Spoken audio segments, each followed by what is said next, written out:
알코한 말씀, 행복한 하루, 말씀 묵상 시작하도록 하겠습니다. 오늘 우리가 함께 묵상할 말씀은 빌립보서 3장 12절에서 21절 말씀입니다. 내가 이미 얻었다 함도 아니요 온전히 이루었다 함도 아니라 오직 내가 그리스도 예수께 잡힌바된 그것을 잡으려고 달려가노라. 형제들아, 나는 아직 내가 잡은 줄로 여기지 아니하고 오직 한 일, 즉 뒤에 있는 것은 잊어버리고 앞에 있는 것을 잡으려고 표대를 향하여 그리스도 예수 안에서 하나님이 위에서 부르신 부름의 상을 위하여 달려가노라.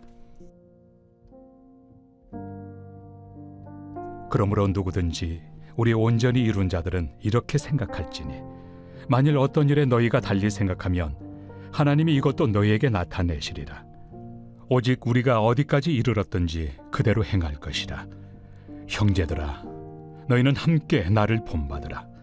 그리고 너희가 우리를 본받은 것처럼 그와 같이 행하는 자들을 눈여겨보라. 내가 여러 번 너희에게 말하였거니와 이제도 눈물을 흘리며 말하노니 여러 사람들이 그리스도의 십자가의 원수로 행하느니라.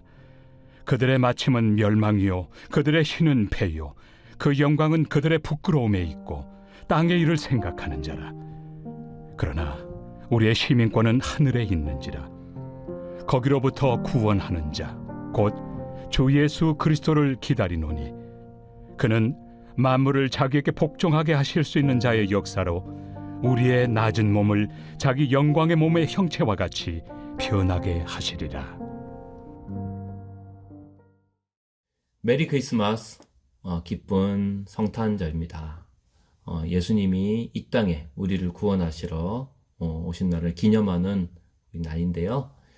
기쁜 성탄 그 자를 맞아서 오늘 함께 빌립보서를 묵상하도록 하겠습니다.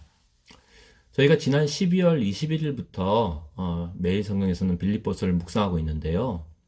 빌립보서는 고난 중에 있는 교회에게 바울 사도가 그 고난을 이겨낼 수 있도록 격려하고 응원하는 편지입니다. 사실은 이 빌립보서를 쓴 바울 사도 본인도 지금 고난 중에 있습니다. 왜냐하면 복음을 전하다가 지금 감옥에 갇혀 있는 상태죠. 그래서 옥중서신 또는 옥중편지라고도 부릅니다. 그런데 오늘 본 빌립보서 3장은 이렇게 고난을 당하고 있고 시험을 당하고 있는 빌립보 교회 성도들에게 정말로 권면과 또 경계를 담아서 주님의 마음으로 전하고 있는 그런 편지예요. 12절 말씀 보면 바울은 아시아와 마케도니아에 많은 교회를 개척했다고 되어 있습니다. 근데 그동안 사역할 만큼 했으니 충분하다고 여길만 하지만 바울은 여전히 아직도 갈 길이 남아있다고 합니다. 그러면서 그는 그동안 자신을 통해서 하나님이 이루신 일들을 돌아보면서 안주하지 않겠다는 거예요. 왜냐하면 아직도 남아있는 과업이 많기 때문입니다. 그 목표, 그 고를 향해 지금도 달려가고 있다고 고백하고 있습니다. 그래서 15에서 16절 말씀 보면 바울은 이것을 믿음의 경주라고 이야기하죠. 빌립보 성도들도 바울처럼 같은 마음을 품고 이 믿음의 경주를 완주하기를 바라는 거예요. 바울은 과거에 자기가 주님을 모를 때 저질렀던 악행을 후회하면서 자책하면서 낭비할 시간이 없다고 말합니다. 그렇다고 어떤 사역적인 열매나 성취에 안주해서도 안 된다는 거죠. 성장이 더디고 또 이룬 것이 그동안 미미하다고 실망할 필요도 없다는 거예요.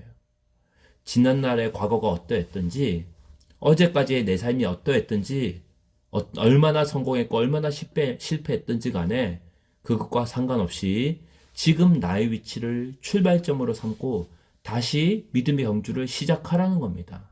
예. 과거의 삶에 매여서 나아가지 못하는 삶을 살면 안 된다는 거죠. 그런데 그렇게 앞으로 나아가는 경주를 달리는 삶은 어떻게 가능하냐? 바로 앞서 달리는 이런 바울 같은 이들이 성도들에게 신앙의 길잡이가 되기 때문이라는 거죠. 그리고 무엇보다 우리 부활의 주님이 함께 하시고 앞장서기 때문입니다. 그런데 18에서 19절 말씀 보면 반대로 이렇게 믿음의 경주에 역행하는 사람들도 있다는 거죠. 십자가의 원수로 살아가는 사람들. 그들은 이렇게 믿음의 경주를 달려가는 이들에게 반면 교사가 된다는 거죠. 즉, 땅에 속한 것을 목표로 살아가는 사람들을 두고 말하는 것입니다. 예. 그런 사람들은 결코 믿음의 경주를 달려갈 수가 없는 거죠.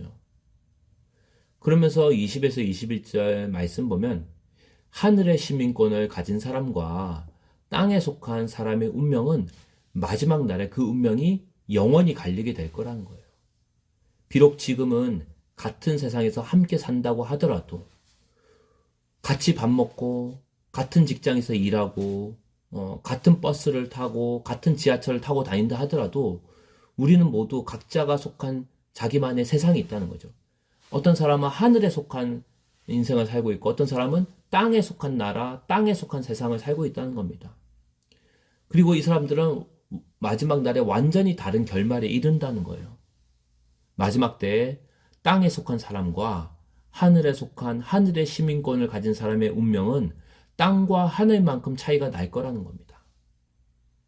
그래서 이 말씀을 하면서 바울은 뒤에 있는 것, 즉 과거의 경험이나 과거의 사역적인 성취나 업적들을 잊어버리고 앞에 있는 것을 향해 계속해서 달린다는 거죠. 왜냐하면 위에서 하늘에서 부르신 그 부름의 상이라는 분명한 목표를 바라보았기 때문이라는 거죠. 그것을 성경은 부활의 표다라고 이야기합니다. 예, 바로 우리에게는 모든 그리스도인들이 바라봐야 할 부활의 표대가 있다는 거죠.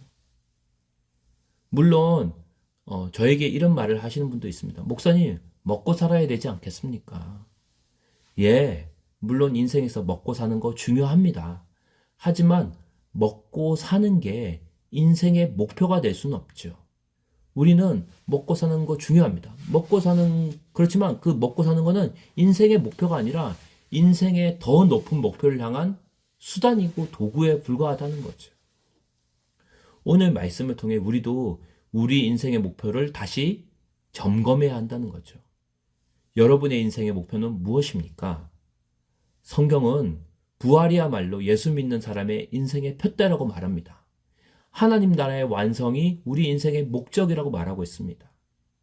바라기는 이제라도 우리 인생의 초점을 잃고 흐트러진 그 인생의 목적을 바로하고 부활의 표대를 향해 끝까지 일심, 전심, 또 계속해서 열정적으로 달려가는 복된 인생 되기를 축원합니다. 함께 이 성탄절, 이 거룩한 하늘나라의 부활의 표대를 앞에 놓고 바라보며 기도하는 시간 가지도록 하겠습니다.